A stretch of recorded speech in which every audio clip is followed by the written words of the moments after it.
The banging on the door came before dawn, 3 hard knocks that shook the wood on its hinges, and Elena Marsh woke with her heart already racing before her mind understood why.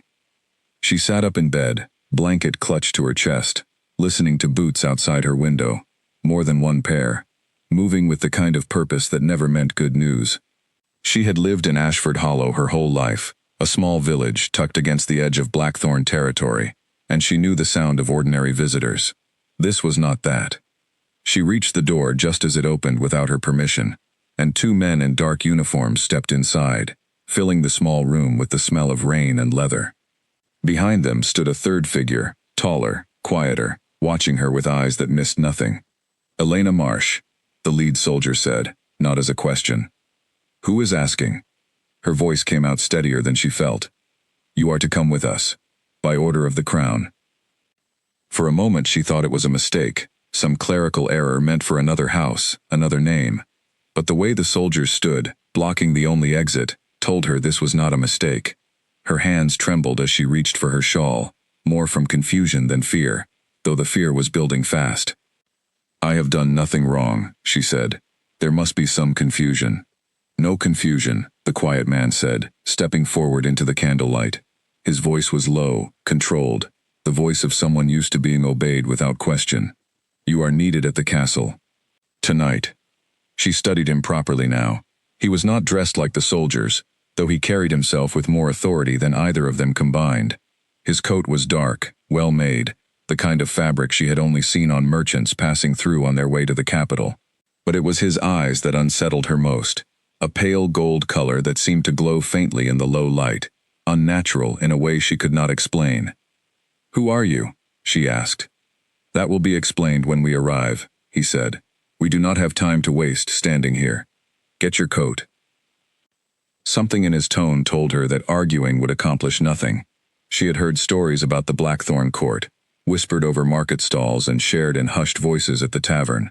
Stories about a kingdom ruled by something more than an ordinary king, something older and stranger than the human lords in the neighboring provinces. She had always assumed they were just stories, the kind villagers told to explain why nobody from Ashford Hollow ever traveled north past the old stone bridge. Now, watching the golden eyes of the man standing in her doorway, she was no longer sure they were only stories. She dressed quickly behind the thin curtain that separated her sleeping space from the rest of the cottage, her mind spinning through every possibility. Had someone accused her of a crime? Was this about the taxes her family still owed from the harsh winter 2 years ago? She could think of nothing serious enough to warrant 3 armed men arriving at her door before sunrise. When she stepped out, the quiet man was studying a small portrait that hung near her window, one of her mother, painted the year before she passed.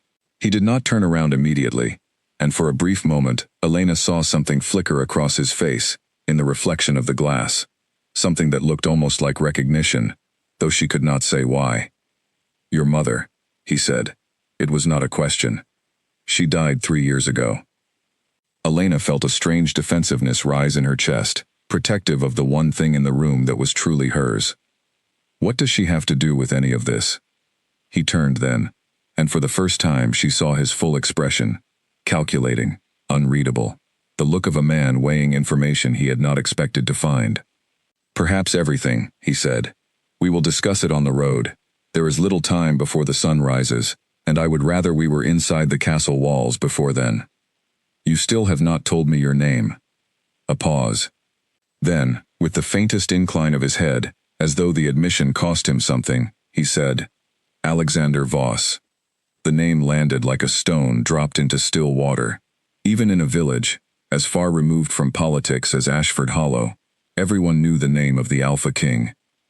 Elena felt the floor tilt slightly beneath her feet, and she gripped the edge of the small wooden table to steady herself. "The king," she whispered. "Why would the king come to my door himself?" "Because what I need cannot be trusted to messengers," he said. "And because I needed to see for myself whether the reports about you were true." "What reports?" He did not answer. Instead, he gestured toward the door, and the 2 soldiers moved to escort her, one on either side, careful, but firm, as though they expected her to run. She thought about it, for half a second, some wild instinct urging her to bolt through the back window and disappear into the trees behind her house. But she knew the forest paths better than most, and she knew there was nowhere to run that soldiers of the crown could not eventually follow. Running would only make things worse, and there was still the small, stubborn hope inside her that this was some kind of misunderstanding, something that could be resolved with a conversation and a reasonable explanation. Outside, a black carriage waited on the narrow dirt road, its horses restless in the cold morning air, breath steaming from their nostrils. Elena had never ridden in anything so fine. The wood was polished, the metal fittings gleamed, even in the dim pre-dawn light, and the crest on the door, a wolf circled by thorned vines, was one she recognized from old coins traded at the market, coins few people in Ashford Hollow ever had enough of to spend. Alexander held the door open himself, an act that seemed to surprise the soldiers as much as it surprised her. She hesitated at the threshold, looking back once at the small cottage that had been her entire world, wondering if she would ever see it again. "Your family will be looked after while you are away," Alexander said, as though he had read the thought directly from her mind. "No harm will come to them. You have my word." "Your word means very little to a stranger who broke into my home before sunrise," she said, and immediately regretted the sharpness in her voice. She braced herself for anger, for punishment, for some show of the power she had heard so much about. Instead, something almost like amusement crossed his face, gone as quickly as it appeared. "Perhaps," he said, "but it is all I can offer you tonight." She climbed into the carriage. The door closed behind her with a soft, final click, and the horses began to move before she had even settled into her seat. Through the small window, she watched her village disappear into the darkness, the familiar rooftops and chimney smoke fading behind a curtain of mist and distance. Alexander sat across from her, silent for a long stretch of the journey, his golden eyes fixed on some point beyond the window, distant and troubled. She studied him in the low lantern light, trying to read the tension in his jaw, the way his hands rested, tightly folded, on his knee, as though he were holding something back by sheer force of will. "You still have not told me why I am here," she finally said, breaking the silence that had grown heavier with every passing mile. He turned to look at her, and for a long moment he said nothing, as though deciding how much truth she could bear this early in the journey. "There is a threat to my kingdom," he said at last. "A serious one. Thousands of lives, human and otherwise, will be lost if it is not stopped. And what does that have to do with me? I am no soldier. I have never even left this province." "There is an old law," he said, "written into the founding treaty of Blackthorn, long before either of us were born. It states that a marriage between the ruling bloodline and a woman of specific ancestry can awaken a protection strong enough to shield the kingdom from invasion. My advisors believe you carry that ancestry." Elena stared at him, certain for a moment that she had misheard. "A marriage," she repeated slowly. "You want me to marry you." "I want to save my kingdom," he corrected, his voice hardening slightly. "The marriage is simply the mechanism required to do so." The bluntness of it struck her harder than any softer explanation could have. She felt anger rising beneath the shock, hot and sudden. "You dragged me from my home in the middle of the night to tell me I am nothing more than a mechanism to you?" "I did not say that." "You did not have to." She turned toward the window, blinking back the sting building behind her eyes, refusing to let this stranger, however powerful, see her cry. "I have a life, a family, people who need me, and you want to take all of that and hand me a crown I never asked for a war I know nothing about." "I understand this is difficult to hear." "Do you?" She turned back to him, and this time she did not hide the fire in her voice. "Do you understand what it is to have every choice taken from you in the space of one night? To be told your entire future has already been decided by people you have never met, for reasons you barely understand?" Something shifted in his expression then, a flicker of something that looked almost like respect, though it was gone before she could be certain. "No," he admitted quietly. "I do not know what that feels like. I have never had to ask permission for anything in my life." "Then perhaps you should try to imagine it," she said, "before you decide what is owed to you." He did not respond immediately. The carriage rattled on through the darkness, the wheels striking uneven ground, the lanterns swaying gently on their hooks. When he finally spoke again, his voice had lost some of its earlier authority, replaced by something more careful, more measured. If you refuse, he said, I cannot force you to marry me. The old laws require willing consent from both parties, or the protection will not take hold. But I must tell you plainly, if the marriage does not happen, and happens soon, the forces gathering against my kingdom will not stop at the castle walls. They will move through every village between here and the border, including yours. The words settled over her like a physical weight. She thought of her younger brother, still asleep in his bed when the soldiers had knocked, of the elderly neighbors who had helped raise her after her mother passed, of the entire small, imperfect, precious world she had left behind less than an hour ago. You are asking me to save people I love, she said slowly, by giving up the only life I have ever known. Yes, he said, and for once there was no calculation in his voice, only a plain and uncomfortable honesty. That is exactly what I am asking. She stared out at the darkness rushing past the window, at the shapes of trees and distant hills she did not recognize, carrying her further from everything familiar with every passing minute. She thought of refusing, of demanding to be returned home, of taking her chances with whatever consequences might follow. But beneath the anger and the fear, she felt something else stirring, a stubborn thread of responsibility she had carried since she was a child, since the day her mother had told her that some choices are not really choices at all, only the shape our love takes when it is tested. I have not agreed to anything, she said finally, her voice quiet but firm. Not yet. I did not expect you to, Alexander said, not tonight. The carriage rolled on through the last hours of darkness, and somewhere ahead, though she could not yet see it, the towers of Blackthorn Castle waited, rising out of the mist like something from an old and dangerous story, one she had somehow become a part of, without ever choosing to open the first page. The castle appeared first as a shadow against the graying sky, then as a shape, then as something so vast that Elena pressed her hand against the carriage window without meaning to, as if she needed to touch the glass to believe what she was seeing. Towers rose higher than any building she had ever known, dark stone wrapped in ivy that seemed to move even without wind, and beyond the outer walls she could see rows of soldiers already awake and training in the pale morning light, their movements sharp and disciplined. The carriage passed through an iron gate that groaned open at their approach, as though the castle itself recognized the king's return. Elena's stomach tightened with every passing second, the reality of her situation settling deeper into her bones. She was no longer simply frightened. She was standing at the edge of a world that operated by rules she did not understand, surrounded by power she could not measure, and she had no idea how to protect herself inside it. Alexander stepped out first, offering his hand to help her down, an old-fashioned courtesy that felt strange coming from a man who had taken her from her home without asking. She ignored the hand and climbed down on her own, earning a raised eyebrow from him that she chose not to acknowledge. A woman was waiting at the top of the stone steps, older, with silver hair pulled into a tight braid, and sharp eyes that studied Elena with open curiosity. "This is her?" the woman asked, addressing Alexander directly, as though Elena were not standing right there. "This is Elena Marsh," Alexander said. "Elena, this is Countess Miriam Ashworth, my chief advisor." "She looks ordinary," Miriam said, still studying her. "She is not ordinary," Alexander replied, an edge entering his voice, "or we would not be standing here." Elena felt heat rise in her cheeks, tired already of being discussed as though she were a curious object rather than a person with ears and thoughts of her own. "I can hear you both," she said, "and I would appreciate being spoken to directly, rather than about."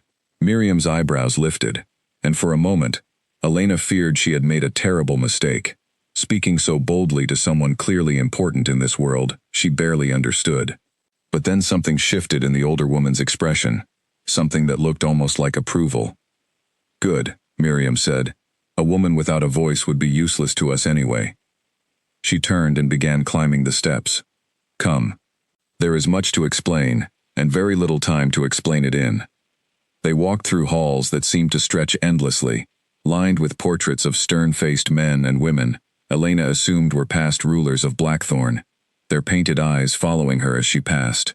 Servants moved quickly out of their path, heads bowed, and Elena noticed how careful everyone was around Alexander, how the air itself seemed to shift when he entered a room, charged with something she could not name but could certainly feel. They finally arrived in a private study, warmer than the stone corridors, a fire already burning in the hearth despite the early hour. Miriam gestured for Elena to sit, and she did, perching on the edge of a chair that felt far too grand for someone dressed in a traveling coat still damp from the morning mist. "I imagine His Majesty has already told you the basic shape of things," Miriam began, settling into a chair across from her. "The threat gathering at our borders, the old law regarding the marriage. What he likely has not explained is why you, specifically, were chosen."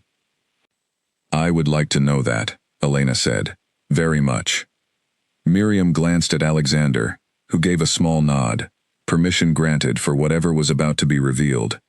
"Your mother," Miriam said, "was not simply a village woman, Elena. Her bloodline traces back to a family that once served the founding treaty of this kingdom directly, a family whose blood carries a kind of protection woven into the earth itself. That protection can only be called upon through a marriage bond between that bloodline and the ruling family." Elena thought immediately of the portrait Alexander had studied that morning, the flicker of recognition on his face. "You knew," she said, looking at him. "Before you even came to my door, you already suspected who my mother was." "I suspected," he admitted. "I did not know for certain until I saw the resemblance myself.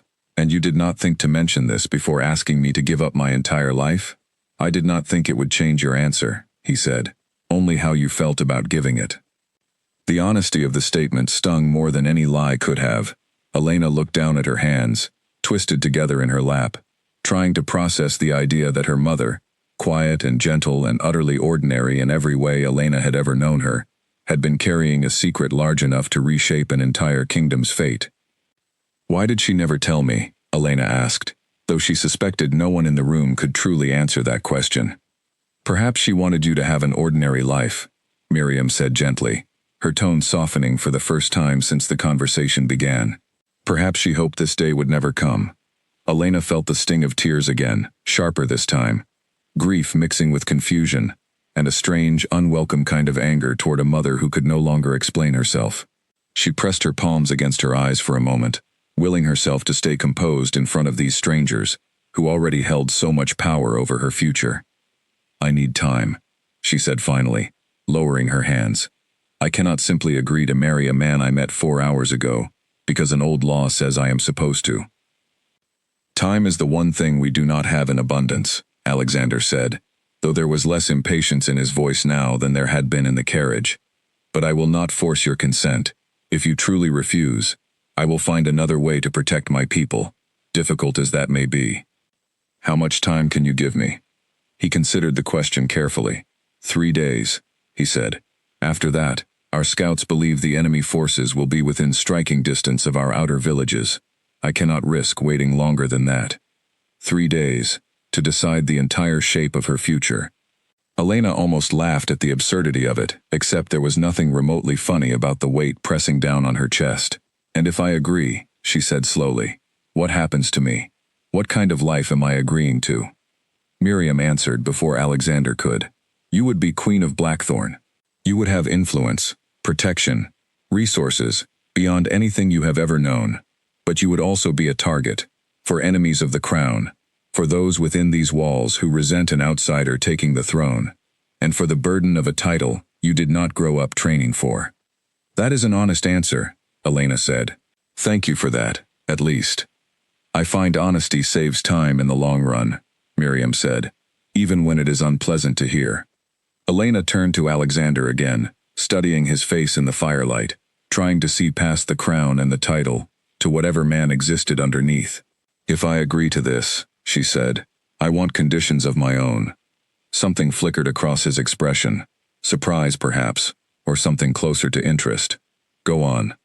"I will not be treated as a prisoner within these walls. I want the freedom to move through the castle, to speak my mind without punishment, and to see my family whenever I choose, not whenever it is convenient for the crown." "Those are reasonable requests," he said, after a moment's consideration. "I am not finished," Elena continued, surprising herself with her own boldness. "If this marriage is meant to protect your kingdom, then I expect to be treated as more than a tool that makes it possible. I expect to be treated as a person, with opinions that matter, and a voice that is heard, not simply tolerated." The room fell silent for a long moment. Miriam glanced between the two of them, something like curiosity flickering across her sharp features. Finally, Alexander rose from his seat and crossed the room, stopping a few feet in front of Elena's chair. "You have my word," he said, "that as long as you are within these walls, your voice will be heard.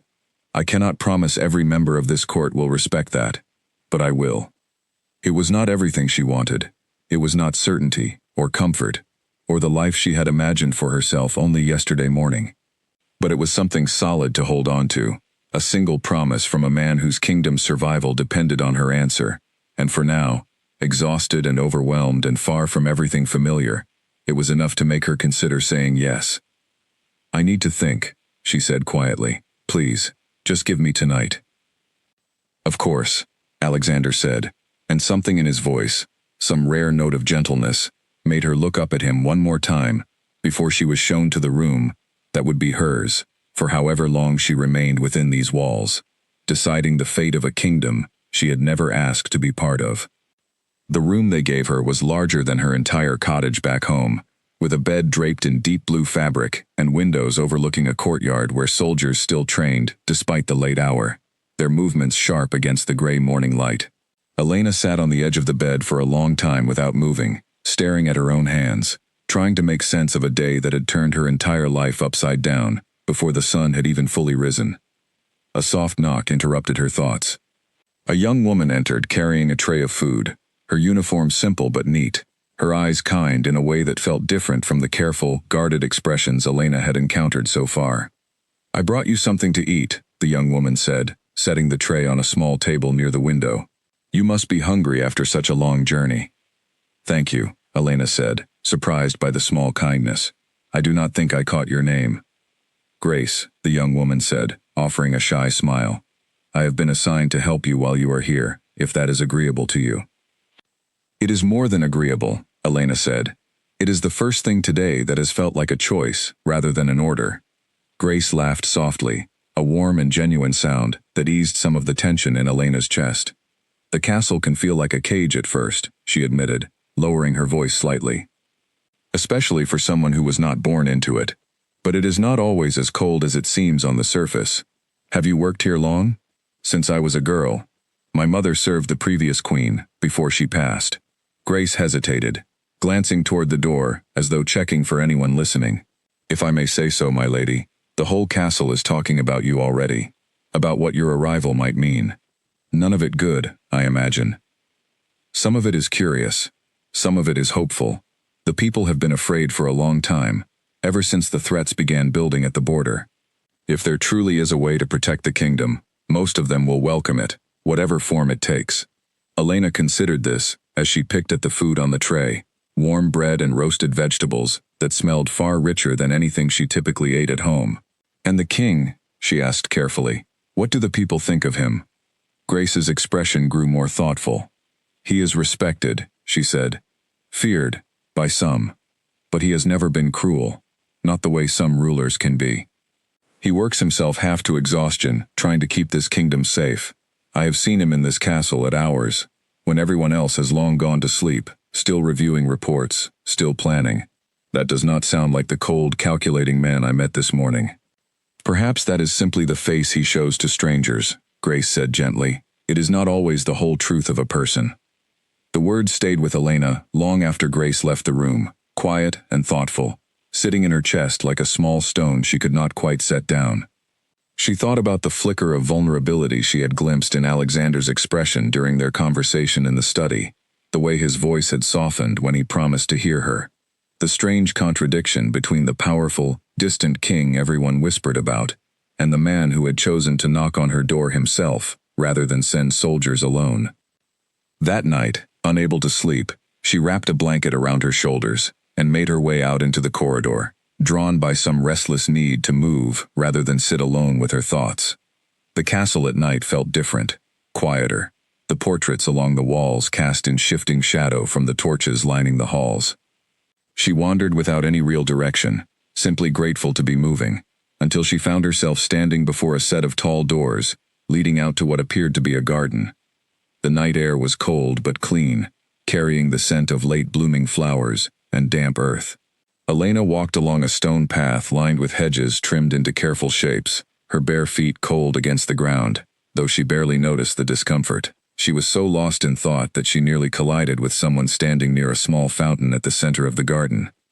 "Careful," Alexander said, steadying her with a light touch on her arm, before releasing her just as quickly. "I did not expect anyone else to be out here," Elena said, embarrassed at how badly she had startled. "I often find it difficult to sleep the night before difficult decisions," he said. "I imagine you understand the feeling." "Very well," she admitted, wrapping the blanket tighter around herself. "I keep going over everything in my head, trying to decide if I am about to make the bravest choice of my life, or the most foolish one." "Perhaps it is both," Alexander said, a note of dry humor entering his voice that surprised her. It was the first time she had heard anything close to lightness from him. She studied his face in the moonlight, noting for the first time how tired he looked, dark shadows beneath his golden eyes, tension held tight in his jaw even now, alone in a quiet garden, with no advisors watching his every move. "Grace told me you work yourself half to exhaustion," she said, "that you are often awake long after everyone else has gone to sleep." "Grace talks too much," he said, though there was no real anger in it. "She spoke well of you." "That surprises me. I am not often described kindly by those who know me best. Why is that?" He was quiet for a moment, staring down at the water in the fountain, watching the moonlight ripple across its surface. "Because I do not allow myself the luxury of being anything other than what my kingdom needs me to be," he said finally. "There is no room for softness when thousands of lives depend on the decisions I make. I learned that lesson a long time ago, and it has served me well, even if it has cost me things I do not often let myself think about." The honesty in his voice caught her off guard, so different from the cold authority he had carried in the carriage that morning. "What kind of things?" she asked, gentler now than she had intended to be. "Friendships. Ordinary joys. The freedom to make a mistake without an entire kingdom feeling the consequences of it." He looked up at her then, his expression unguarded in a way she had not seen before. "I imagine that sounds like a small complaint, coming from a man with every material comfort in the world." "It does not sound small to me," Elena said quietly. "It sounds lonely." Something shifted in his face, surprise perhaps, or the discomfort of being seen too clearly by someone who was still, by every reasonable measure, a stranger to him. "You are the first person to say that so plainly," he said. "Most people are too careful around a king to name something so simple." "I suppose I have very little left to lose by speaking plainly," she said. "My entire life changed before breakfast this morning. Careful words feel like a luxury I cannot afford anymore." He almost smiled at that, the corner of his mouth lifting slightly before he caught himself. "I find I do not mind your plain words," he said, "even when they are inconvenient."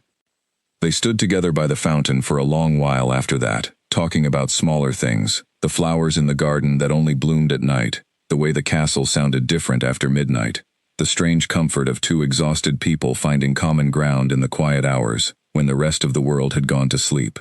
Elena found herself relaxing in his presence in a way she had not expected, the careful distance between them softening, if only slightly, if only for this one stolen hour beneath the moonlight. "I have not decided yet," she said eventually, when the conversation drifted back toward the reason she had been brought to this castle in the first place. "About the marriage."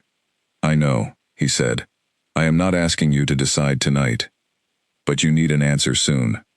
"I do, and I will accept whatever you choose, even if it is not the answer I am hoping for."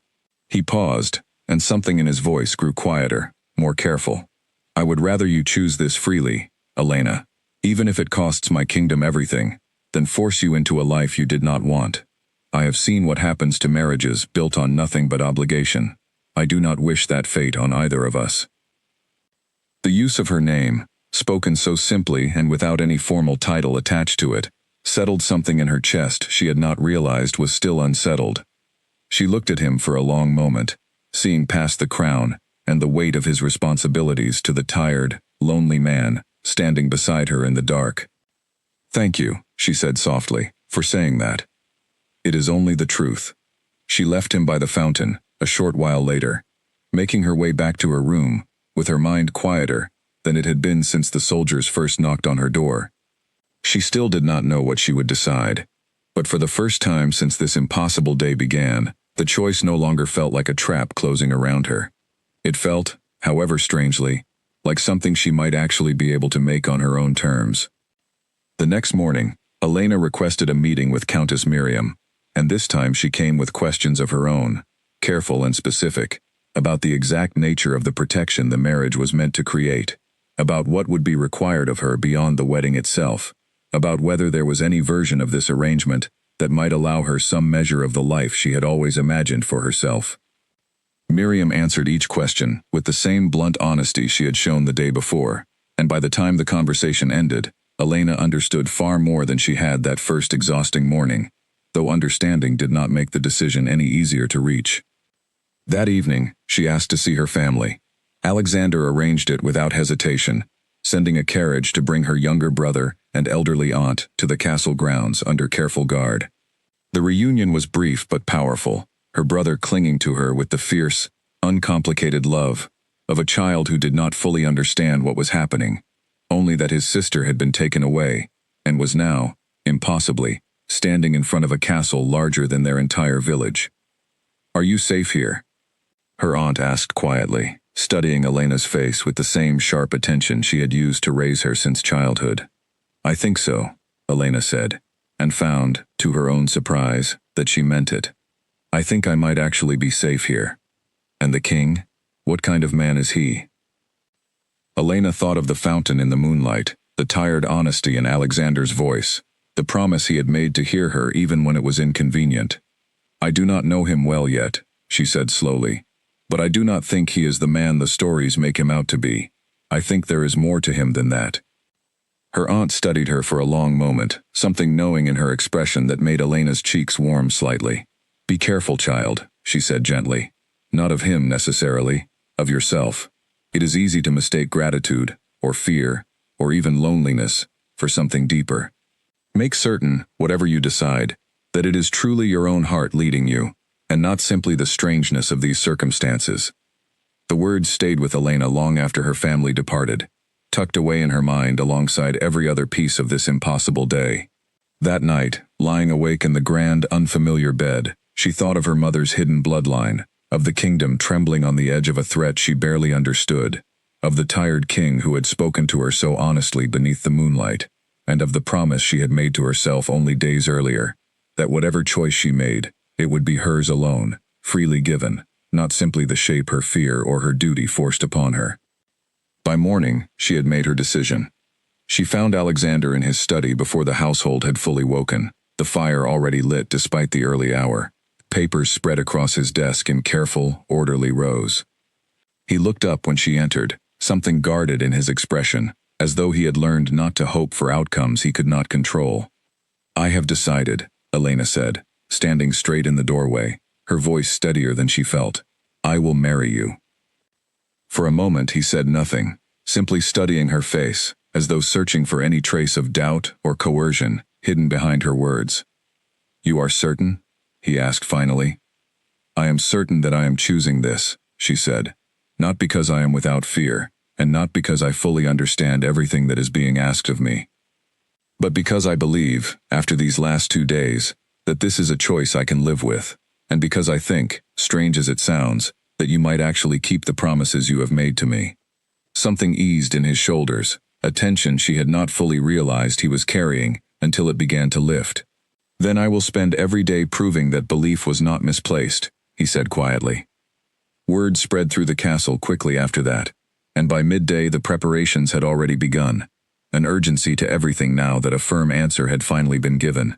Elena found herself swept into a world of fittings and lessons, seamstresses measuring her for a gown finer than anything she had ever imagined wearing, tutors instructing her on the proper forms of address for visiting nobility, the correct way to hold herself during formal court proceedings, the delicate, exhausting choreography of a life she had never trained for. Not everyone welcomed her arrival. She felt it most sharply in the great hall during her first formal appearance before the assembled court, dozens of noble faces turning to study her, with expressions ranging from polite curiosity to open disdain. A cluster of young women near the front, dressed in silks far finer than anything Elena owned, whispered behind their hands as she passed, their eyes sweeping over her simple traveling dress with obvious judgment. A village girl, one of them murmured, not quite quietly enough. Chosen for her blood, not her breeding. How very convenient for the crown. Elena kept her chin high and her pace steady, refusing to let the sting of the words show on her face, though it took every ounce of composure she possessed. She had grown up poor but proud, and she was not about to let a stranger's cruelty unravel that now, in front of an entire court watching to see how she would react. Later that day, Miriam found her in the library, staring blankly at a book she had not actually been reading. "You heard them," Miriam said, settling into the chair across from her without waiting for an invitation. "I heard them. Ignore it." There will always be those who resent change, especially change that threatens the comfortable order they have built their lives around. Prove yourself capable, and most of them will come around eventually. The rest will simply learn to keep their opinions to themselves. "And if I am not capable?" Elena asked, the doubt she had been carrying since her arrival finally slipping free. "I do not know the first thing about being a queen, Miriam. I barely know how to hold a fork the way your etiquette instructor insists is correct." "Forks can be taught," Miriam said dryly. "Character cannot. And from what I have observed these past 2 days, you have more of that than half the nobles currently whispering about you in the Great Hall." She rose from her chair, pausing at the door. "His Majesty asked after you this morning, by the way. Twice." Elena felt an unexpected warmth rise in her chest at that small piece of information, quickly followed by confusion at her own reaction. "I am sure he was simply checking on the arrangements," she said. "Perhaps," Miriam said, a knowing look crossing her sharp features before she left the room. "Perhaps not." Over the following days, Elena noticed Alexander's presence in small, unexpected ways. He appeared during her etiquette lessons more than once, standing quietly near the door, as though simply passing through, though she began to suspect the timing was rarely accidental. When one of the visiting dignitaries made a pointed comment about her humble origins during a formal dinner, Alexander redirected the conversation with such smooth authority that the dignitary quickly changed the subject, though Elena caught the sharp warning in the king's eyes before the moment passed. She found him one evening in the training yard, sparring with one of his generals, his movements sharp and controlled, a side of him she had not yet witnessed. She stopped near the edge of the yard, watching without meaning to be seen, struck by the raw physical power he carried so carefully hidden beneath his formal court attire. When the match ended, he noticed her watching, and instead of the guarded distance she expected, he simply crossed the yard toward her, breathing hard, a light sheen of sweat on his brow. "I did not mean to interrupt," she said, suddenly self-conscious. "You did not interrupt anything," he said. "I was simply working off some frustration." "Court politics?" "Always court politics." He studied her for a moment, something thoughtful in his expression. "I heard about the comments made toward you in the Great Hall. I am sorry you had to endure that." "You do not need to apologize for the behavior of your nobles." "I disagree," he said firmly. "You are entering this life at my request, to save a kingdom that has not yet earned the right to treat you with anything less than respect. I intend to make certain that changes, however long it takes." Elena found herself studying his face in the fading evening light, searching for the calculating stranger who had knocked on her door only days earlier, and finding, instead, someone far more complicated, far more genuine, than she had initially believed him to be. "You keep surprising me," she admitted. "Is that a complaint?" "No," she said, and found, with some surprise, that she meant it completely. "I do not think it is a complaint at all."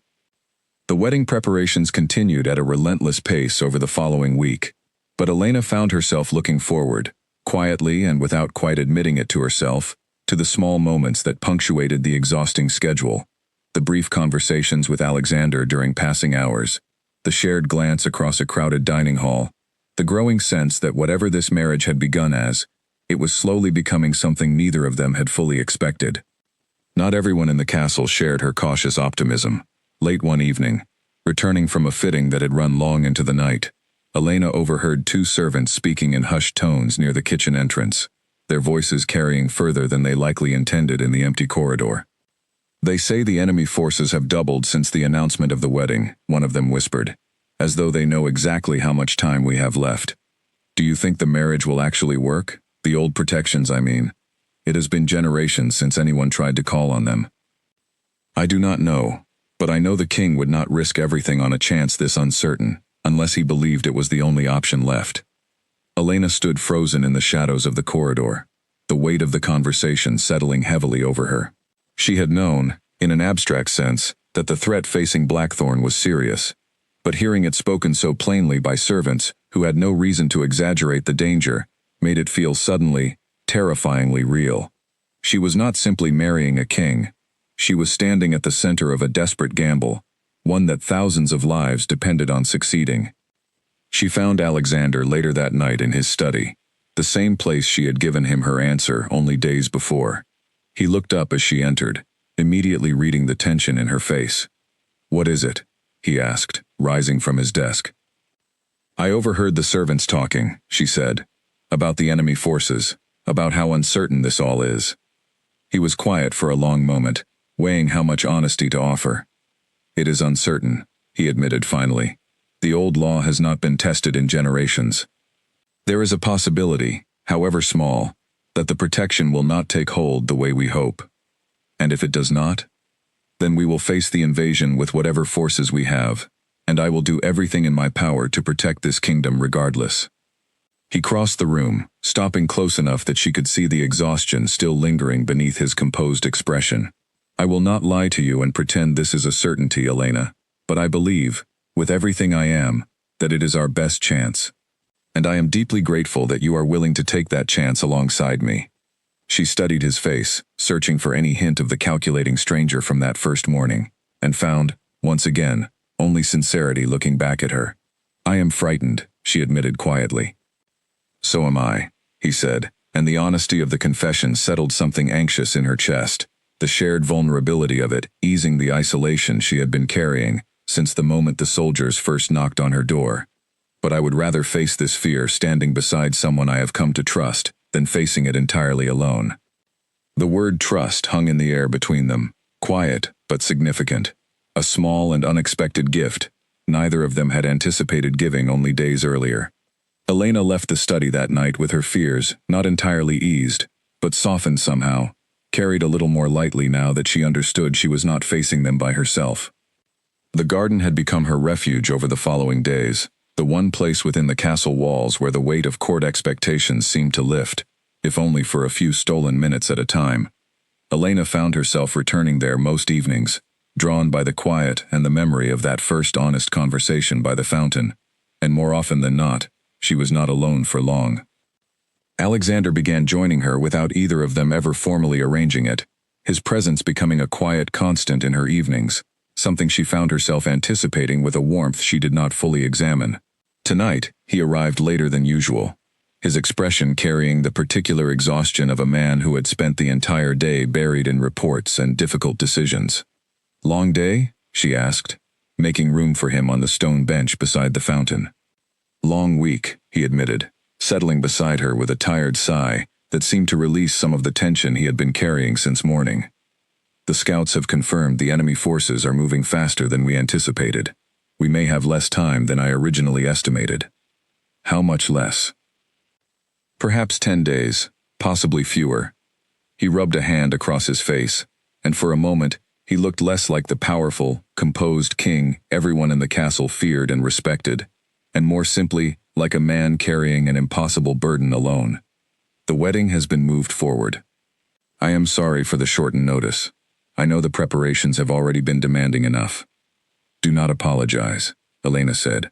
"I would rather face this sooner than spend every extra day dreading it." He glanced at her, something curious in his expression. "You are not dreading it as much as you were a week ago," he observed. "Or am I wrong?" She considered the question honestly before answering, surprised by how true the words felt when she finally spoke them aloud. "You are not wrong," she admitted. "I still do not know exactly what I am walking into, but I do not feel as though I am walking into it blind anymore, or alone." Something shifted in his expression at that, warm and unguarded in a way she had only glimpsed a handful of times since her arrival. "I am glad," he said quietly. "That matters more to me than I expected it to." They sat together in comfortable silence for a while after that, the sound of the fountain filling the space between them, until Elena finally worked up the courage to ask a question that had been sitting with her for days. Can I ask you something personal? You may ask me anything, he said. I cannot promise I will always have a comfortable answer. Have you ever been close to marrying someone before? Before all of this, I mean. Before duty made the decision for you. He was quiet for a long moment, staring into the dark water of the fountain. There was someone, many years ago, he admitted finally. Before I became king. It did not end well. She could not accept the weight that would eventually come with the crown, and I could not blame her for that. It taught me something important, though, about the difference between someone who loves the idea of standing beside a king and someone willing to stand beside the man underneath the title. And which one do you think I am? Elena asked, her voice quieter now, more vulnerable than she had intended to let it become. He turned to look at her fully then, his golden eyes steady and searching in the moonlight. I think, he said slowly, that you did not want the crown at all. You wanted your simple life back, your family, the ordinary future you had already imagined for yourself. And yet you are still here, choosing this, despite everything it has cost you. He paused, something raw entering his voice. I think that makes you far braver than anyone who ever wanted the title for its own sake. The sincerity in his words settled somewhere deep in her chest, warm and unexpected, and for a moment neither of them spoke, the silence between them charged with something neither was quite ready to name.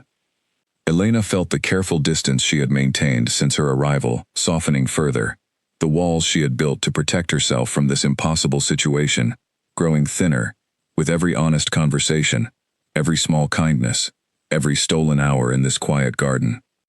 Alexander, she said softly, testing his name without any title attached, feeling the strange intimacy of it settle between them. Yes?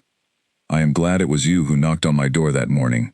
I do not think I could say that a week ago, but I can say it now. His expression shifted, something vulnerable breaking through the composed authority he wore so carefully in every other setting. Elena, he said, her name carrying a weight in his voice that made her breath catch slightly. I need to tell you something, and I am not entirely certain how to say it without sounding like I am trying to manipulate the situation to my advantage. Just say it plainly, she said. I think we have earned that much honesty with each other by now. He nodded, gathering himself before he spoke again. When I first came to your door, I saw only what my kingdom needed, a bloodline, a solution to a problem I did not know how else to solve. I told myself that was all this would ever be, a necessary arrangement between two people who happened to share an unusual set of circumstances. He paused, his gaze steady on hers. I no longer believe that is true. Somewhere over these past days, this stopped feeling like an arrangement to me, Elena. It started feeling like something I actually wanted, for reasons that have very little to do with the safety of my kingdom. The confession hung in the cool night air between them, honest and unguarded, in a way that left Elena momentarily breathless. She had felt the shift in her own feelings over these past days, the growing warmth she had been carefully avoiding examining too closely, afraid of what it might mean, afraid of trusting a feeling that had grown from such strange and desperate circumstances. I have felt it too, she admitted quietly. I did not want to. It felt foolish, falling for someone under these conditions, in these circumstances. But I have felt it. Something in his expression eased at her words, relief and warmth intertwining, as he reached out, gently, to take her hand in his. His touch was careful, questioning, giving her every opportunity to pull away if she wished. She did not pull away. I know this began as something neither of us chose freely, he said, his thumb tracing a gentle line across her knuckles. But I would like the chance to earn something real between us, beyond the circumstances that brought us together. If you are willing to let me try. I am willing, Elena said, and found, as the words left her lips, that she meant them entirely, without the fear and reluctance that had colored every decision she had made since the soldiers first arrived at her door. They stayed in the garden long after that conversation ended, talking of smaller things again, laughing softly at stories from their very different childhoods, the distance between a village girl and a king, narrowing with every shared word. It was not a solution to the danger still gathering at the borders of Blackthorn, nor a guarantee that the old protections would hold when the wedding finally took place. But it was something real, growing quietly between two people who had begun as strangers bound by necessity, and were slowly, carefully, becoming something far more precious than either of them had expected to find. As the night grew late, and Elena finally rose to return to her room, Alexander walked her to the garden doors, stopping just before they parted ways. "Thank you," he said softly, "for choosing to trust me, even when you had every reason not to." "Thank you for giving me a reason to," she replied. He watched her disappear down the corridor before returning to the garden alone, staring up at the stars scattered across the dark sky, allowing himself, for the first time in longer than he could remember, to hope that this impossible arrangement might yet become something worth protecting, for reasons that had nothing to do with old laws or ancient bloodlines, and everything to do with the quiet, unexpected woman who had somehow, in the space of a single week, become someone he could not imagine losing. The warning came from an unexpected source. Grace arrived at Elena's door earlier than usual one morning, her expression tight with worry, closing the door quietly behind her before speaking. "My lady, forgive me for intruding so early," Grace said, her voice barely above a whisper. "But I overheard something last night that I believe you need to know." Elena set down the hairbrush she had been holding, immediately alert to the tension in Grace's posture. "What is it?" "I was carrying linens past the servants' passage near the eastern wing when I heard two men speaking, voices I did not recognize. They spoke of removing an obstacle before the wedding could take place. They spoke of you, my lady, though they did not use your name directly." A cold weight settled in Elena's stomach. "Did you see their faces?" "No, it was too dark, and I did not want to risk being discovered listening." "But I recognized the accent, my lady. It was not local. I believe they may have been agents of the rival pack gathering at our borders." Elena's hands trembled slightly as she processed the information, the abstract danger she had heard whispered about in corridors suddenly becoming sharp and immediate. "I need to speak with Alexander," she said, rising quickly from her seat. "He is already meeting with his generals this morning, my lady, but I can take you to him. I think, given what I heard, he would want to be interrupted."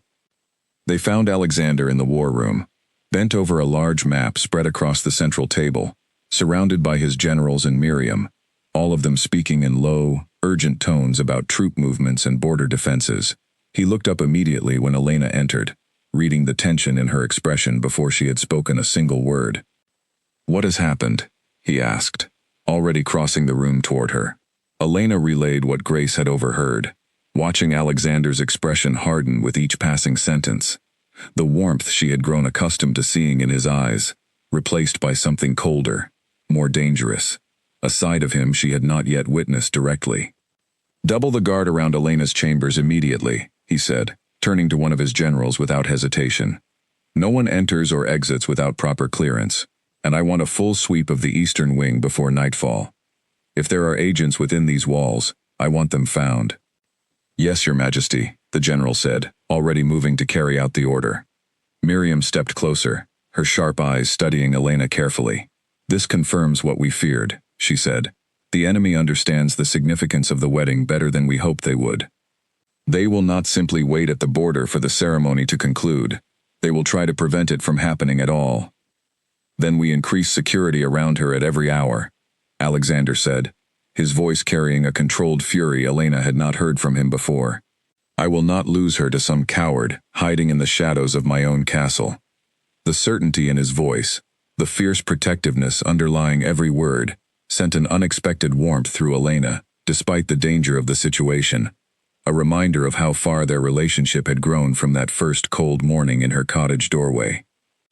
Over the following days, the castle transformed around her. Guards accompanied her everywhere, even during the simple etiquette lessons that had once felt like the most tedious part of her day. Alexander himself began appearing at unexpected moments, checking on her personally, rather than relying solely on reports from his soldiers, his concern evident despite his attempts to maintain his usual composed authority in front of the rest of the court. The attack came on a night that had otherwise felt ordinary, 3 days before the wedding was scheduled to take place.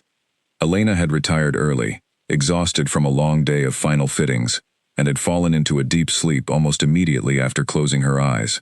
She woke to the sound of her door handle, turning slowly, quietly, someone attempting entry without alerting the guards stationed just outside. Her heart pounded as she sat up in the darkness, watching the door edge open just enough to reveal a shadowed figure slipping inside, moving with careful, practiced silence. She had only seconds to react. She grabbed the heavy candlestick from her bedside table, the only weapon within reach, and pressed herself against the wall beside the door, waiting. The figure crossed toward her bed, clearly expecting to find her still sleeping, and Elena struck the moment he was close enough, swinging the candlestick with all the strength fear could summon. The blow connected with his shoulder rather than his head, enough to stagger him but not enough to stop him entirely. He turned toward her with a low curse, reaching for something at his belt, and Elena screamed as loudly as she could, backing toward the window as the guards outside her door finally reacted to the commotion. The door burst open seconds later, Alexander himself leading the charge, his expression transforming from urgent concern to pure fury the moment he saw the intruder reaching for a weapon aimed at Elena. He moved faster than she had ever seen anyone move, closing the distance and disarming the man with brutal efficiency, pinning him against the wall as the guards flooded in behind him to secure the scene. "Are you hurt?" Alexander demanded, turning to her the instant the intruder was subdued, his hands framing her face gently, despite the violence that had just occurred only feet away. "I am fine," Elena managed, her voice shaking despite her attempt to sound steady. "He did not reach me. I hit him with the candlestick before he could." Something fierce and proud flickered across Alexander's expression, even amid the lingering fear. "You fought back," he said, almost disbelieving. "I was not simply going to stand there and let him hurt me," she said, and found, now that the immediate danger had passed, that her legs were trembling badly enough that she needed to lean against him for support. He pulled her into his arms without hesitation, holding her tightly as the guards dragged the intruder away for questioning, his heartbeat racing just as fast as her own, beneath the fabric of his shirt. "I should have doubled the guards sooner," he murmured against her hair, his voice rough with an emotion she had never heard from him before. "I should have anticipated this." "You could not have known exactly when or how they would try," Elena said, pulling back slightly to look up at him. "What matters is that your guards reached me in time." "It was too close," he said, his jaw tight, his eyes still dark with the fear he had clearly felt in those first terrifying moments after hearing her scream. "I cannot lose you, Elena. Not now. Not after everything these past weeks have become between us."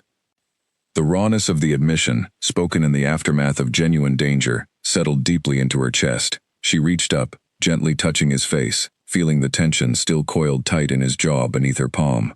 "You have not lost me," she said softly. "I am still here." He closed his eyes briefly at her touch, some of the tension easing from his shoulders, before pulling her close again, this time more gently, one hand cradling the back of her head, as though he needed the physical confirmation that she was truly safe, truly still standing beside him. "I will not let anything happen to you," he said. "Whatever it takes, whatever measures I need to put in place, I will keep you safe until this threat is ended for good." The following morning brought a thorough investigation.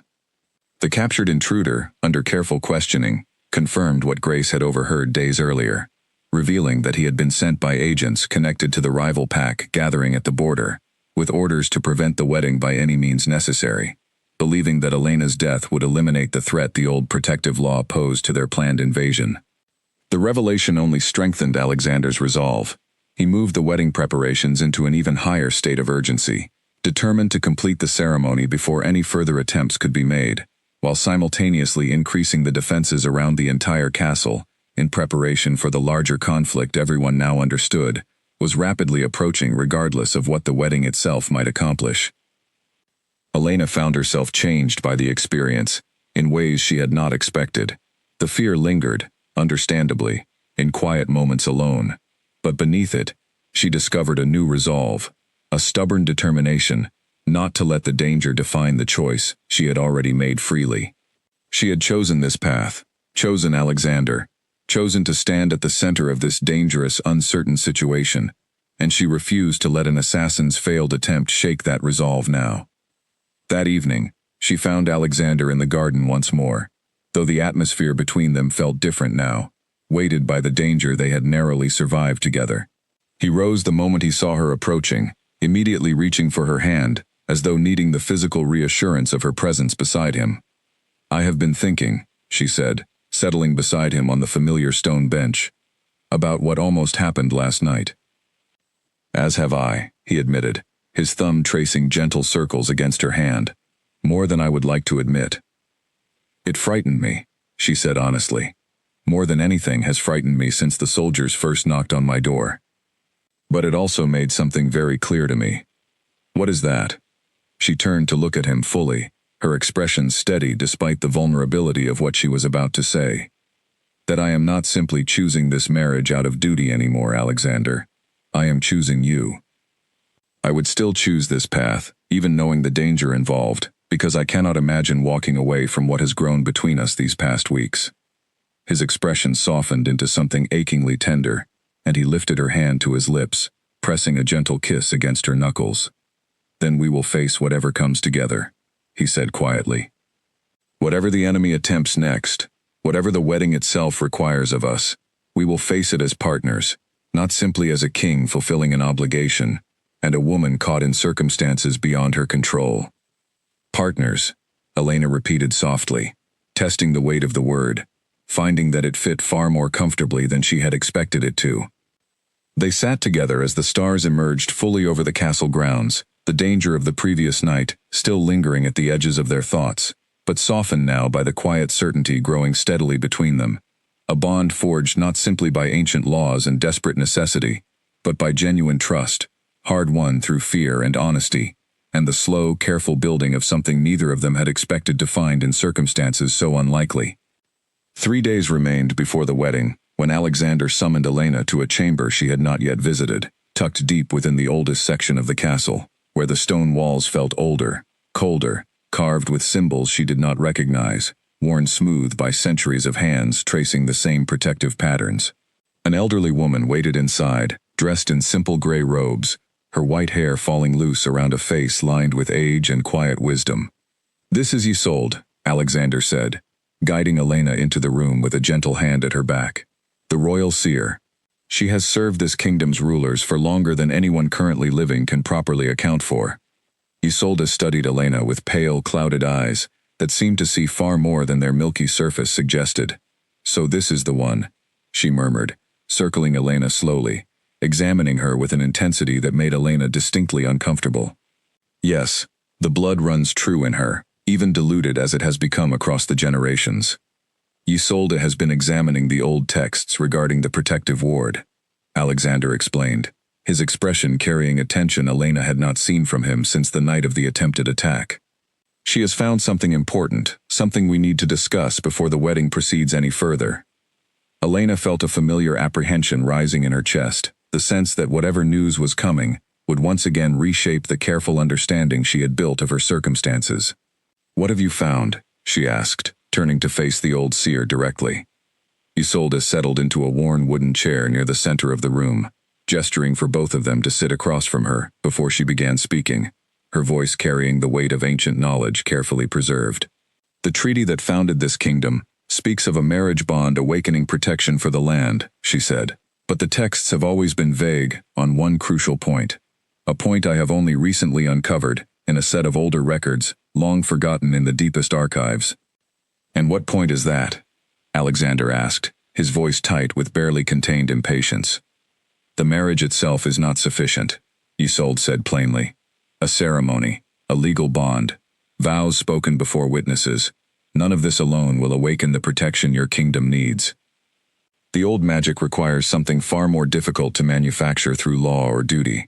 It requires genuine love between the two bound together, a bond of the heart as real and true as the bond of the marriage itself."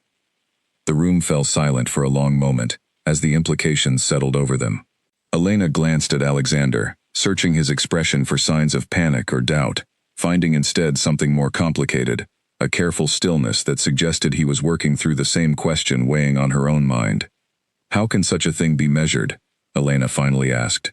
"Love is not something that can be proven through ritual or spoken vow. The old magic does not require proof in the way you mean," Isolde said. "It responds to truth.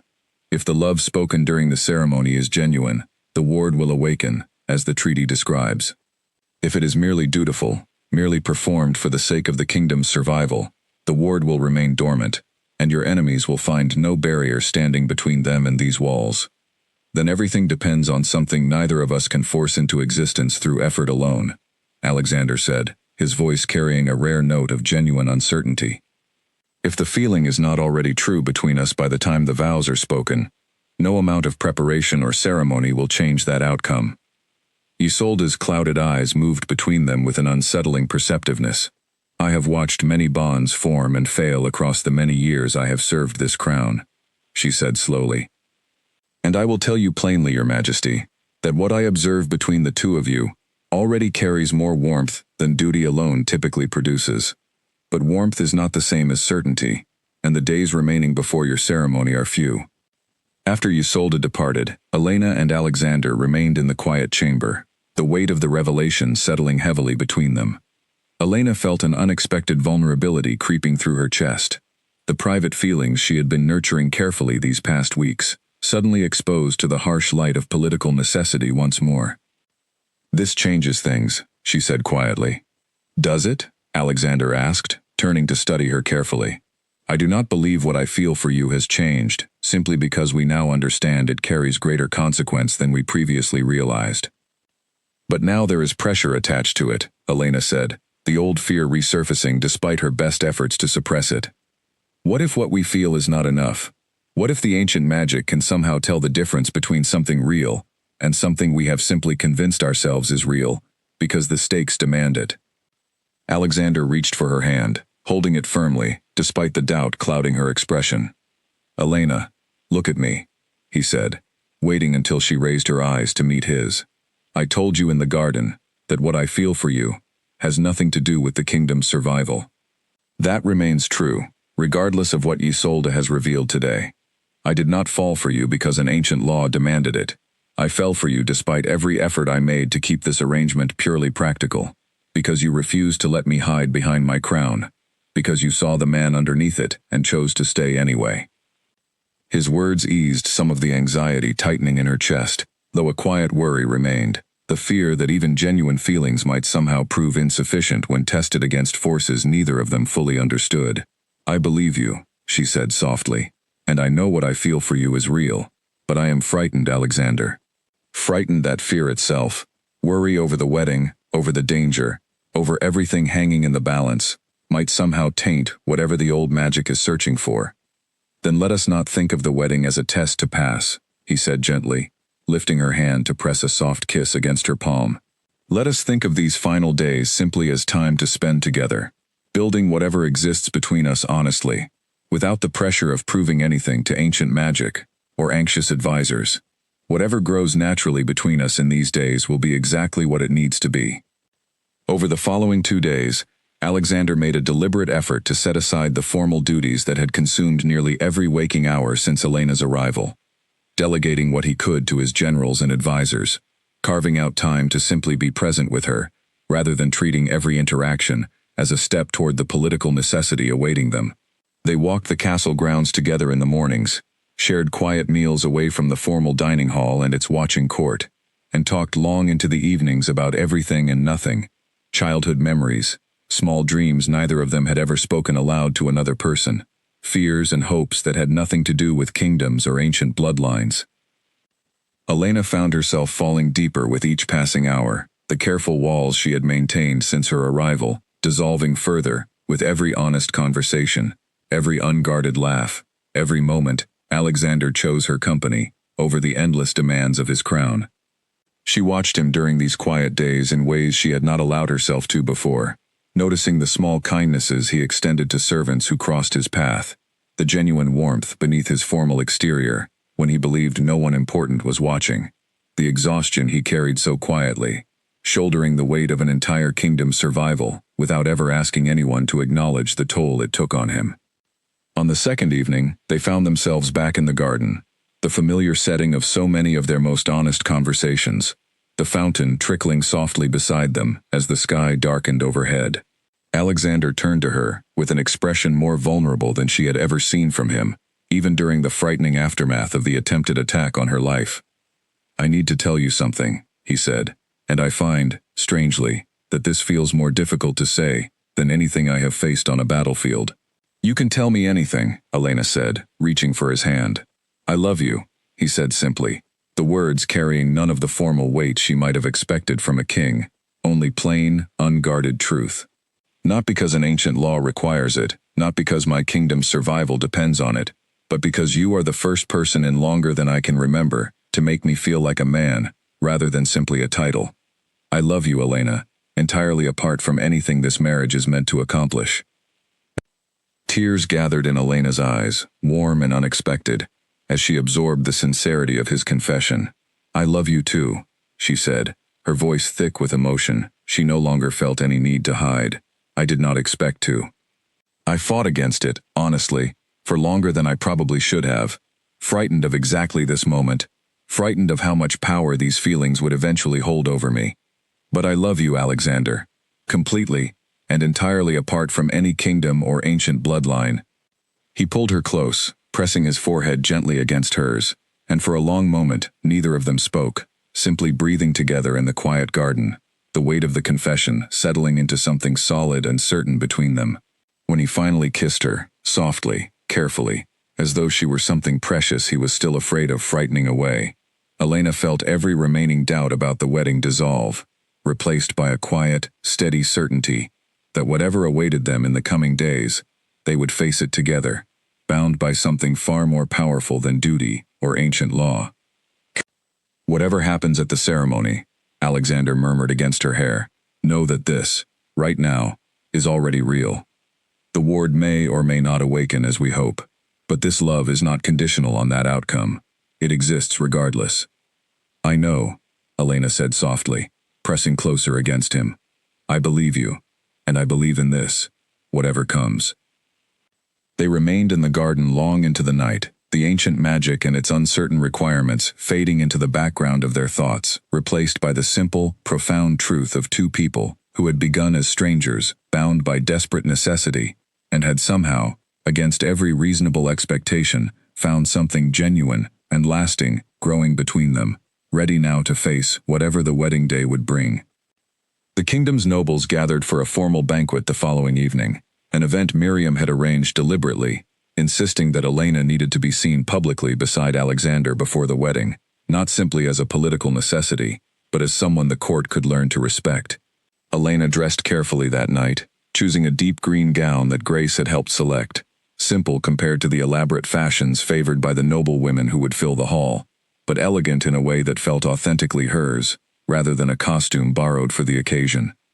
You look beautiful, Alexander said when he met her outside the great hall, his eyes lingering on her with open admiration that made her cheeks warm, despite the nervousness twisting in her stomach. I feel like I am walking into battle, she admitted, smoothing the fabric of her gown with slightly trembling hands. In a sense, you are, he said, offering his arm. But you have already proven yourself far more capable in real battle than most of the people in that room will ever be tested against. Hold your head high, and let them see exactly what I see when I look at you. The hall fell quieter than usual when they entered together, dozens of eyes tracking their arrival with open curiosity. Elena felt the familiar weight of judgment pressing against her from every direction, but this time, walking beside Alexander with his hand steady at the small of her back, she found the scrutiny easier to bear than it had been during her first appearance before the court weeks earlier. The evening unfolded with the careful choreography of formal court life, introductions, and polite conversation, careful navigation of alliances and rivalries Elena was still learning to recognize. She noticed the same cluster of young noblewomen who had whispered so cruelly during her first appearance, watching her now with expressions that had shifted from open disdain to something more cautious, though not yet fully warm. One of them approached during a lull in the evening's formal proceedings, a young woman named Cecilia whose family, Elena had learned, held significant influence within the court. Lady Elena, Cecilia said, her tone carrying less hostility than Elena expected. I owe you an apology, I believe, for comments made carelessly during your first appearance here. Elena studied her carefully, unsure whether to trust the sudden shift. I appreciate you saying so, she said cautiously. I did not believe someone without noble breeding could truly navigate this life, Cecilia continued, glancing briefly toward where Alexander stood, engaged in conversation with several generals.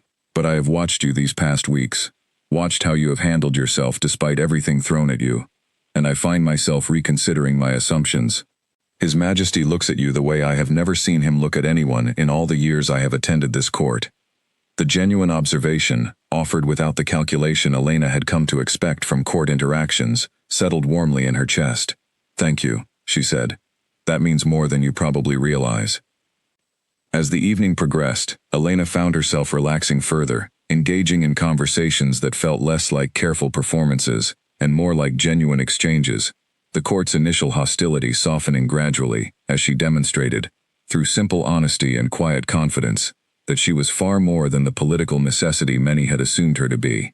Alexander watched her from across the room during these interactions, pride evident in his expression each time their eyes met across the crowded hall.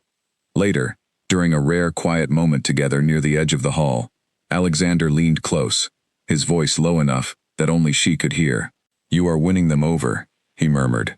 "I told you it would happen, given time." "I did not expect it to happen quite this quickly," Elena admitted, "or quite this easily." "You underestimate yourself," he said. "You have a way of making people forget their assumptions the moment they actually speak with you. I experienced it myself, if you recall, on a rather uncomfortable carriage ride not so long ago." Elena laughed softly at the memory, struck by how distant that first tense conversation now felt, replaced by the easy warmth that had grown steadily between them since. "You were rather unpleasant that morning," she teased. "I have been informed of that fact on several occasions since," he said, a rare, genuine smile breaking across his features.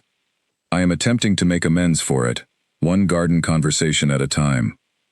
The lightness of the moment was interrupted by the arrival of a messenger, breathless and urgent, pushing through the crowded hall with a report that immediately drew Alexander's full attention. Elena watched his expression shift from warmth to sharp focus as he read the message, his jaw tightening with the particular tension she had learned to associate with news from the border. "What is it?" she asked quietly, once the messenger had departed, and Alexander had a moment to compose his expression before the watching court. "The enemy forces have crossed into our outer territories," he said, his voice low but urgent. "Sooner than our scouts predicted. They are moving toward the castle directly, and our defenses will need to be fully prepared before they arrive. How long do we have?" "Perhaps 4 days, possibly less, if they continue at this pace." He glanced around the hall, noting the way several nearby nobles had caught fragments of the urgent exchange, worry already beginning to ripple through the gathered crowd. "The wedding will need to proceed as scheduled, or perhaps even sooner. We cannot afford further delay if the protection the ceremony offers is to have any chance of taking hold before the enemy reaches our walls." The urgency of the situation settled heavily over the remainder of the evening, the celebratory atmosphere shifting into something more solemn, as word of the approaching threat spread quietly through the assembled nobles. Elena found herself standing beside Alexander as he addressed the court directly, his voice carrying the calm, steady authority of a leader, determined to project confidence, despite the danger closing in around them. "4 days remain before our enemies reach these walls," he announced, his voice carrying clearly across the hushed hall. 4 days in which every soldier, every noble, every citizen of this kingdom must prepare for what is to come. I will not pretend the danger ahead is anything less than serious, but I will tell you this: we do not face it without hope, and we do not face it without every resource this kingdom can muster in its defense. His eyes found Elena's across the crowded hall as he spoke, and something passed between them, silent but powerful, a shared understanding of exactly how much now depended on the days remaining before them. The wedding, once simply a political necessity dressed in ceremony, had become something far more urgent, a genuine gamble on which the survival of an entire kingdom might depend, bound now not simply to ancient law, but to the real, hard-won love they had built together, against every reasonable expectation. Later that night, alone together in the quiet of the garden once more, Elena felt the weight of the coming days pressing heavily against her chest. "I am frightened," she admitted, leaning into Alexander's steady presence beside her. "Not simply for myself, but for everyone. For you. For this kingdom that has somehow, impossibly, become something I care about protecting." "I am frightened too," Alexander said honestly, wrapping his arm around her shoulders and pulling her close against the chill of the night air. "But I find, strangely, that facing this fear beside you Makes it easier to bear than facing it alone ever did before you arrived.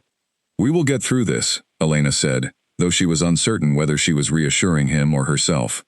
Whatever happens in these next 4 days, we will face it together.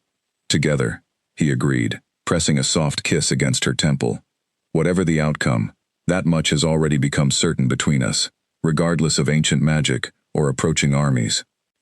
They remained in the garden as the stars wheeled slowly overhead, drawing strength from each other's presence in preparation for the days ahead. The wedding that had once felt like an impossible obligation now standing before them as something both of them genuinely wanted. A bond they had chosen freely, ready now to be tested against whatever their enemies intended to throw against it. The morning of the wedding arrived beneath a sky streaked with pale gold. The castle grounds transformed overnight into something Elena barely recognized. Banners of Blackthorn's crest hanging from every tower, flowers woven through the stone archways leading toward the great hall where the ceremony would take place. Despite the looming threat gathering somewhere beyond the border, the castle staff had worked through the night to create something beautiful, a defiant celebration in the face of encroaching danger. Grace helped Elena into her gown that morning, a dress of pale ivory silk embroidered with delicate silver thread that caught the light with every small movement, the fabric far finer than anything Elena had ever imagined wearing. She stood before the tall mirror in her chamber, hardly recognizing the reflection staring back at her, a woman transformed from the frightened village girl who had been dragged from her cottage only weeks earlier, into someone who now stood ready to become queen of an entire kingdom. You look every inch the queen this kingdom needs, Grace said softly, adjusting the delicate veil settled over Elena's dark hair. I do not feel entirely ready, Elena admitted, her hands trembling slightly as she smoothed the fabric of her gown. Not for the ceremony, and certainly not for whatever the enemy might attempt today. His Majesty has doubled every guard along the walls, Grace reassured her. The entire castle garrison stands ready, should anything happen. You are as protected today as it is possible to be. Elena nodded, drawing a steadying breath, trying to focus on the certainty she had found in the garden the previous night, the love she had chosen freely, the partnership she and Alexander had built together against every obstacle placed in their path. Whatever fear remained, she refused to let it overshadow the significance of the choice she was about to make.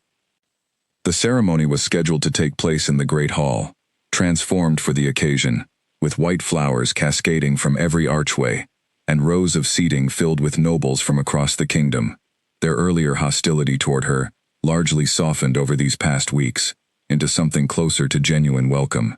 Miriam waited near the entrance to escort Elena down the aisle, her expression carrying an unusual warmth as she took in the finished transformation. Your mother would be proud, Miriam said quietly, to see what you have become in such a short time. The words settled warmly in Elena's chest as she took her first steps down the long aisle, the assembled court rising to their feet as she passed, hundreds of eyes watching her approach the raised platform where Alexander waited, dressed in formal ceremonial robes that made him look every inch the powerful king his kingdom needed him to be. But it was his expression that held her attention as she walked toward him, the unguarded warmth and love visible plainly on his face, unhidden now before the entire watching court.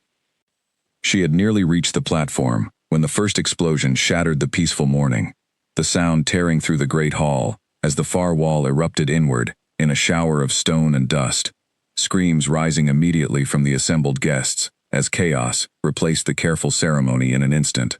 Elena stumbled, momentarily disoriented, before strong arms caught her, Alexander already moving to shield her body with his own, as soldiers poured through the breach in the wall, weapons drawn, their intentions unmistakable.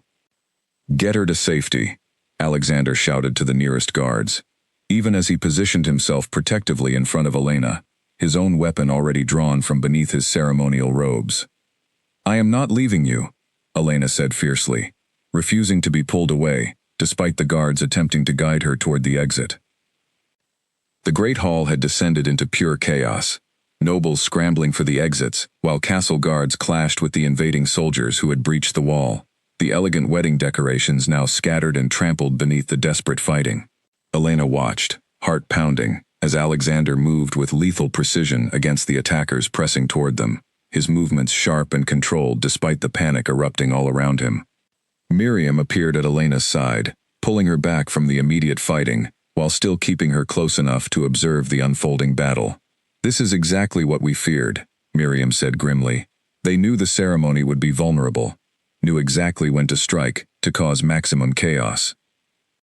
"Can the castle guards hold them?" Elena asked, watching Alexander fight off two attackers simultaneously, his expression carrying a fierce, focused determination she had glimpsed only once before, during the aftermath of the attempted assassination in her chambers. "They are outnumbered," Miriam admitted. "This was not a small raiding party. This looks like the beginning of the full invasion we feared," moved forward to strike before the wedding could conclude. Elena felt a surge of desperate resolve rising through the fear gripping her chest. She had not survived everything these past weeks, had not fallen in love with a man she once feared, had not chosen this impossible path freely, only to watch it collapse now in a shower of broken stone and clashing steel. "The ceremony," she said suddenly. "Isolde said the vows needed to be spoken with genuine love to awaken the protection. What if that still applies, even now, even in the middle of this chaos?" Miriam's eyes widened with sudden understanding. "It might be our only chance," she said. "If the ward truly responds to genuine love, rather than simply the formality of ceremony, completing the vows now, in the midst of this attack, might be exactly what awakens the protection this kingdom desperately needs." Elena did not hesitate. She pushed forward through the chaos, calling Alexander's name until he turned, momentarily distracted from the fighting by the sight of her moving toward danger rather than away from it. "Elena, get back," he shouted, cutting down another attacker as he fought to reach her. "We need to finish the ceremony," she called back, ducking beneath a falling piece of stone as she pressed closer. "Now, in the middle of everything." Isolde said genuine love was what mattered, not the formal setting. Understanding dawned in his expression, even as he continued fighting, cutting a path toward her through the chaos with fierce determination. When he finally reached her, he pulled her close, shielding her body with his own, as another wave of attackers surged toward the platform, where the ceremony had been interrupted only minutes earlier. "Are you certain?" he asked, his breath ragged from the fighting, his eyes searching hers for any hesitation. "I have never been more certain of anything," Elena said, gripping his hands tightly, despite the chaos raging around them. "I love you, Alexander. Not because of any ancient law or desperate necessity, but because you are the bravest, most honorable man I have ever known, and I choose you, today, in the middle of all of this, exactly as fiercely as I would have chosen you in the peaceful ceremony we had planned." Alexander's expression shifted, fierce love overtaking the battle focus that had dominated his features only moments before. "I love you," he said, his voice carrying clearly, despite the chaos surrounding them, loud enough that the nearby guards and remaining nobles could hear the vow being spoken. "I have loved you since you refused to be afraid of me in that carriage, since you demanded to be treated as a person rather than a political necessity. I choose you, Elena. Now, and for the rest of my life, regardless of the danger surrounding us in this very moment." As the words left his lips, a sudden warmth began building beneath Elena's feet, spreading outward from the platform, in waves of golden light that pulsed visibly through the shattered hall, growing brighter with every passing second. The invading soldiers stumbled back, shielding their eyes from the sudden brilliance, their weapons faltering as the light intensified into something powerful and unmistakable. "It is working," Miriam shouted from somewhere nearby, her voice filled with disbelieving wonder. "The ward is awakening." The golden light surged outward through the broken walls of the great hall, spreading across the castle grounds and beyond, a visible wave of ancient protection, finally answering the call of the treaty, written so many generations ago. The invading soldiers who had breached the walls began retreating in confused panic, as the light washed over them, some crying out as though burned by contact with the ancient magic, others simply fleeing back through the breach they had created only minutes earlier. Alexander held Elena close as the light continued spreading, the chaos of battle gradually giving way to stunned silence as everyone present witnessed the ancient protection finally taking hold, generations of dormant magic awakening in response to a love that had proven itself genuine, even in the face of mortal danger. "You saved us," Alexander murmured against her hair, his voice thick with emotion as the golden light finally began to settle, leaving a faint shimmer visible along the castle's outer walls, a permanent marker of the protection that would now shield Blackthorn from further invasion. Your quick thinking, your courage, saved this entire kingdom. We saved it, Elena corrected gently, pulling back to look up at him, her own eyes bright with emotion despite the destruction surrounding them. Together, exactly as we promised each other, we would face whatever came. Outside the shattered walls of the Great Hall, reports began filtering in of the retreating enemy forces, confused and disoriented by the sudden appearance of protective magic they had not anticipated encountering, their carefully planned invasion collapsing into disorganized retreat as the ancient ward continued strengthening across the kingdom's borders. The threat that had loomed over Blackthorn for weeks, the danger that had brought Elena to this castle in the first place, had finally been answered, not through military force alone, but through a love that had proven itself real when tested against the greatest danger either of them had faced. As castle guards began securing the grounds and tending to those injured during the brief but violent attack, Alexander turned back to Elena, still holding her close amid the wreckage of what should have been a peaceful ceremony. Our wedding did not go quite as planned, he said, a note of dark humor entering his exhausted voice. No, Elena agreed, managing a small, relieved laugh despite everything they had just survived. But I do not think either of us will ever forget it. In the days following the attack, the castle slowly returned to order, the shattered wall of the Great Hall already under repair, the golden shimmer of the ancient ward still faintly visible along the outer battlements, whenever the light caught it at certain hours of the morning. Reports continued arriving from scouts stationed near the border, each one confirming the same remarkable news. The enemy forces had retreated entirely, their advanced scouts unable to cross even the outermost edges of the awakened protection without suffering immediate and painful consequences. Elena walked through the castle grounds one quiet afternoon, still marveling at how completely her circumstances had transformed since that terrifying morning when soldiers first knocked on her cottage door. The villagers of Ashford Hollow, she had learned, were safe.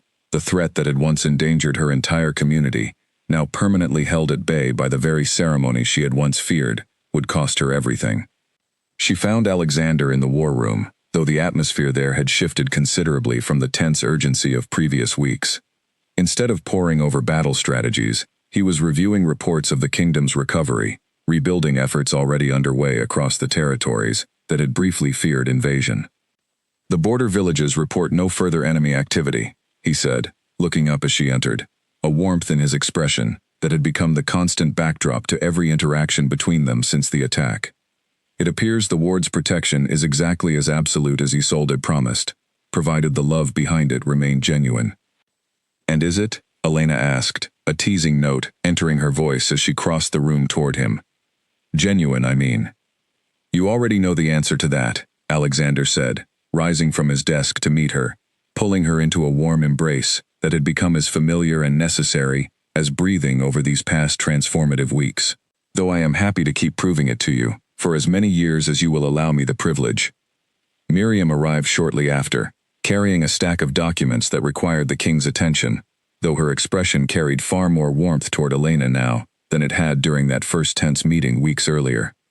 The court has been asking when a proper ceremony might be held, she said, a knowing smile playing at the corner of her mouth.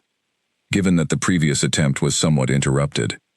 A proper ceremony, Elena repeated, glancing at Alexander with amusement. I thought the vows we spoke during the attack already counted, given the ward's response. They did, Miriam confirmed. The kingdom is protected, and the marriage is legally and magically binding, exactly as the old treaty required. But I suspect the court, and frankly the entire kingdom, would appreciate the chance to properly celebrate what very nearly did not happen, without the added excitement of a foreign invasion interrupting the festivities. Alexander looked to Elena, silent question in his expression. What do you think? Would you like a proper celebration, without the chaos this time? Elena considered the question, thinking of the ivory gown still hanging in her chamber, torn slightly at the hem from the desperate fighting, of the golden light that had spread through the shattered hall, in response to words spoken with genuine love, rather than mere obligation. I think, she said slowly, that I would like the chance to properly celebrate everything we have built together, without wondering whether the walls might collapse around us this time. 2 weeks later, the great hall stood fully restored, more beautiful than before, and Elena walked down the aisle once more, this time without the shadow of impending danger hanging over the proceedings.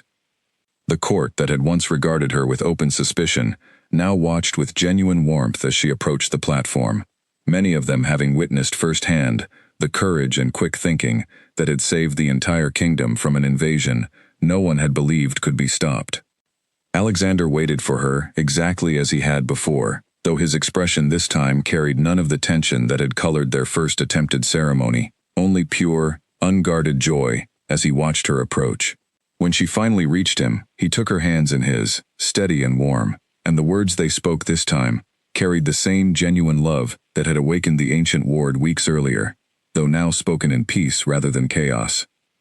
"I promise to stand beside you," Alexander said, his voice carrying clearly through the hushed hall, "not simply as your king, but as the man who fell in love with your courage before I ever understood how deeply I needed you in my life. I promise to listen to your voice, to honor the conditions you set for yourself that very first day, and to spend every remaining year of my life proving that this began as necessity, but became, entirely and completely, a choice I would make again without hesitation." Elena felt tears gathering as she listened, thinking back to the frightened, defiant woman who had climbed into that dark carriage weeks earlier, uncertain of everything, except her own determination, not to be treated as a tool for someone else's political necessity.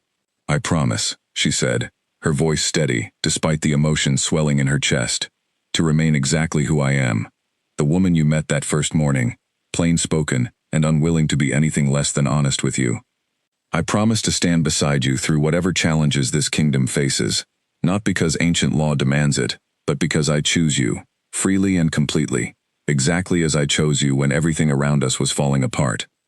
The vows concluded, and this time, when Alexander leaned down to kiss her before the assembled court, no explosion interrupted the moment, no invading soldiers burst through the walls. Instead, a soft golden glow simply pulsed once more along the castle's ancient stones, gentle confirmation that the love binding them together remained exactly as genuine and strong as it had proven itself to be when tested against the greatest danger either of them had faced. The celebration that followed stretched long into the evening, music and laughter filling halls that had known only tension and fear only weeks earlier. Elena danced with Alexander beneath the same stars that had witnessed so many of their quiet, honest conversations in the garden, the weight of the crown feeling lighter somehow, shared now between two people who had chosen each other freely, against every reasonable expectation, and found something real and lasting in circumstances that could easily have produced only obligation and resentment instead. Later that night, standing together on a balcony overlooking the kingdom she had once feared, now protected by the very love she had once doubted could ever grow from such an unlikely beginning, Elena leaned into Alexander's steady embrace, watching the distant lights of villages that would never again fear invasion from beyond their borders. "Do you ever think about that first morning?" she asked quietly. "When your soldiers knocked on my door?" "Often," Alexander admitted, pressing a soft kiss against her temple. "I think about how close I came to losing everything that matters most to me, simply by treating you as a solution to a problem, rather than the remarkable woman you actually are. I am grateful, every single day, that you gave me the chance to become someone worthy of the love you have shown me since." "You already were worthy," Elena said softly. "You simply needed someone willing to see past the crown to find it." He turned her gently in his arms, meeting her eyes with the same warmth that had first drawn her to him during those quiet garden conversations weeks earlier. "Whatever challenges this kingdom faces in the years ahead," he said, "I know now that we will face them together, exactly as we faced the greatest danger of all, bound not simply by ancient law, but by a love strong enough to protect an entire kingdom." Elena smiled, resting her head against his chest as the sounds of celebration continued drifting up from the halls below, the golden shimmer of the ancient ward glowing softly along the castle's protected walls. What had begun as a desperate bargain to save a kingdom had become, against every reasonable expectation, a genuine and lasting love, proven true, not through ceremony alone, but through courage, honesty, and the quiet, steady choice to stand beside each other through whatever the future might bring. The Alpha King had married her to protect his kingdom, but somewhere between that first frightened morning and the golden light that saved them both, He had fallen completely and irrevocably in love, long before the wedding ever truly ended.